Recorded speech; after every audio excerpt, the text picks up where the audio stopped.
Paus Emeritus Benediktus ke-16 yang sering dikenal sebagai pembela kebenaran iman Katolik yang sejati. Ketika Paus Benediktus ke-16 masuk ke Masjid Biru atau Blue Mosque di Turki, lalu kemudian dipelintir, diplesetkan menjadi hoax, Paus Benediktus ke-16 telah menjadi mualaf, menganut agama Islam, melakukan sholat di dalam masjid. Padahal kenyataannya adalah pada waktu itu Paus Benediktus ke-16 sedang merajut silaturahim, merajut persaudaraan, seperti yang diajarkan oleh Santo Yohanes di dalam bacaan pada hari ini.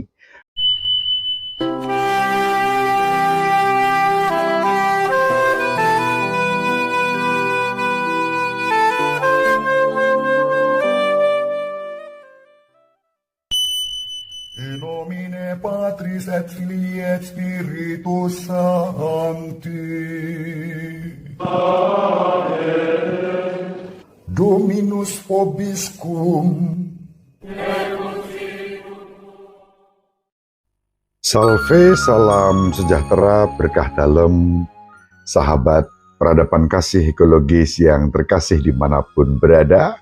Salam sehat, tetap semangat tanpa sambat, selalu bahagia, kebahagiaan yang bersumber dari Tuhan Allah kita. Mari kita awali perjumpaan kita dengan bersatu di dalam doa. Allah Bapa yang Maha Pengasih dan Penyayang, Allah yang Maha Cinta, kami bersyukur kepadamu karena kami telah Kau perkenankan mengetahui dan mengalami bahwa Engkaulah sumber segala kebaikan. Berilah kami hati yang baik untuk mengalami kehadiran Kristus Tuhan, Sang Mesias, dalam kehidupan kami sehari-hari, dan selanjutnya kami boleh menghadirkan kasih Kristus dalam kehidupan bersama. Berkatilah kami semua untuk membaca, merenungkan sabda-Mu, agar sabda itu menjadi kekuatan bagi kami dalam mengimani Yesus Kristus Putra-Mu, Tuhan dan pengantara kami, yang hidup dan berkuasa bersama Dikau dalam persekutuan dengan Roh Kudus, Allah yang Maha Esa, sepanjang segala masa. Amin. Sahabat peradaban kasih ekologis yang terkasih, mari kita baca bacaan yang pertama yang dikutip dari surat Santo Yohanes yang pertama bab 3 ayat 7 sampai 10. Anak-anakku, janganlah membiarkan seorang pun menyesatkan kamu. Barang siapa berbuat kebenaran, dia adalah benar, sama seperti Kristus adalah benar. Barang siapa tetap berbuat dosa, dia berasal dari iblis, sebab iblis berbuat dosa dari semula. Untuk inilah anak Allah menyatakan dirinya, yakni untuk membinasakan perbuatan-perbuatan iblis itu.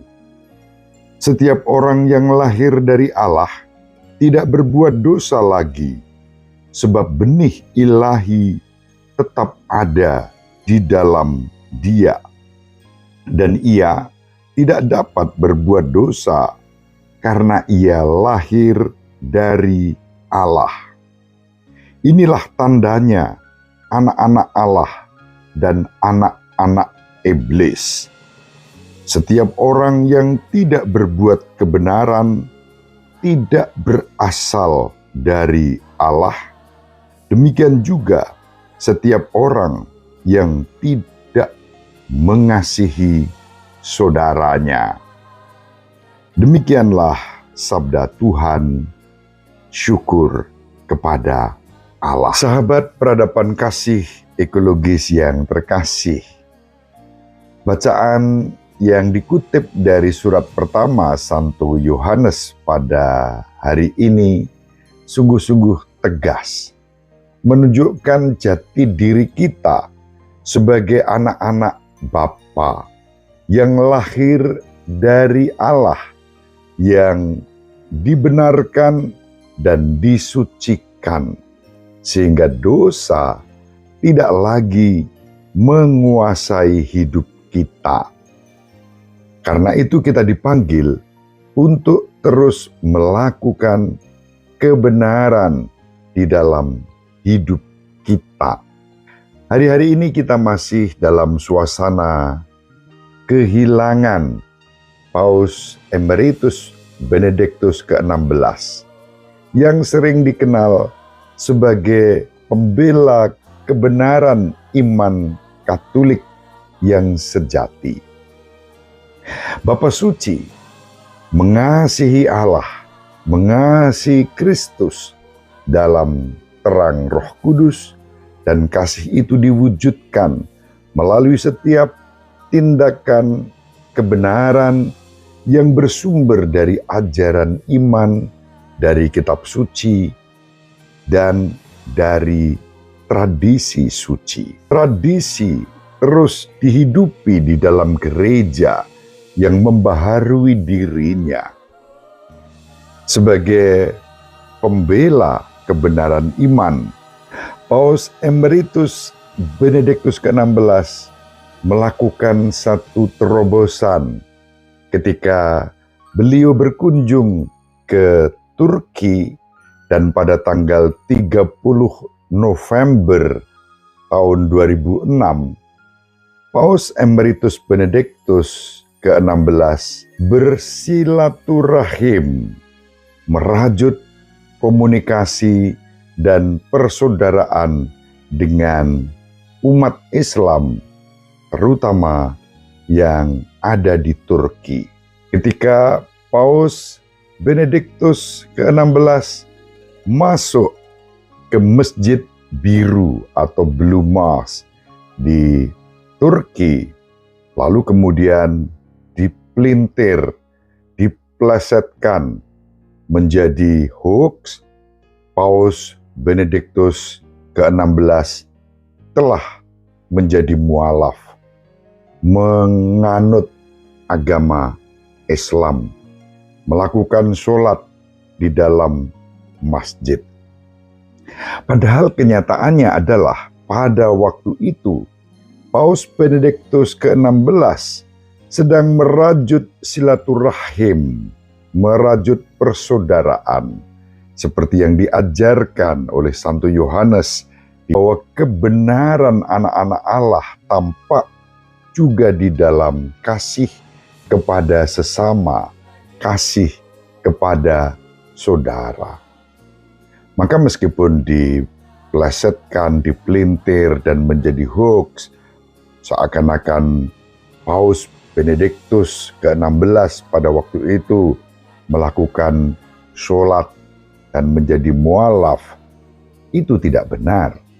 Sebagai pembela iman Katolik sejati, Paus Emeritus Benediktus ke-16 sangat teguh, bahkan tegas dalam iman yang seringkali dikaburkan oleh relativisme. Ketegasan Paus Benediktus tampak sebagai Paus, pemimpin gereja Katolik, berdialog, bersilaturahim dengan pemimpin-pemimpin beragama Islam di Turki, masuk ke dalam Masjid Biru, berdoa dengan sikap hormat, karena tentu masjid juga menjadi tempat yang disucikan, tempat untuk berdoa, bagi umat Islam. Dan karena itulah Bapa Suci Benediktus ke-16 pada waktu itu mengambil sikap doa justru karena menghormati bahwa masjid pun merupakan tempat berdoa. Konsili Vatikan II mengajarkan Gereja Katolik tidak menolak apapun yang baik, yang benar dan suci yang ada dalam semua agama dan kebudayaan. Dan kita dipanggil untuk mewartakan Kristus sebagai juru selamat dan penebus. Tidak berarti bahwa kemudian lalu menolak semua yang lain dan merasa diri benar. Membela kebenaran berarti tetap teguh di dalam iman akan Kristus apapun yang terjadi dan tidak pernah menghina siapapun, melainkan menghargai, menghormati, dan terus menunjukkan sikap penuh kasih kepada sesama juga yang berbeda dari kita. Mari sahabat peradaban kasih ekologis yang terkasih, kita saling mendoakan agar kita diberi rahmat untuk tetap teguh di dalam iman akan Tuhan kita Yesus Kristus dan mengasihi sesama kita dengan kasih sebagaimana Kristus telah mengasihi kita dan mengangkat kita menjadi putri-putra Bapa. Ibu Maria selalu mendoakan kita, Bapak Yusuf merestui kita dengan keheningannya. Semoga panjenengan semua, sahabat peradaban kasih ekologis yang terkasih, bersama seluruh anggota keluarga dimanapun berada, dibimbing, dilindungi, dan diberkati oleh Allah yang Maha Kuasa, Bapa dan Putera dan Roh Kudus. Amin. Terima kasih, salam sehat, tetap semangat tanpa sambat, selalu bahagia, kebahagiaan yang bersumber dari Tuhan Allah kita. Salve, salam sejahtera, berkah dalam. Sahabat peradaban kasih yang terkasih, sampai jumpa pada episode berikutnya. Terima kasih atas kebersamaan kita. Salam peradaban kasih ekologis. Berkah dalam.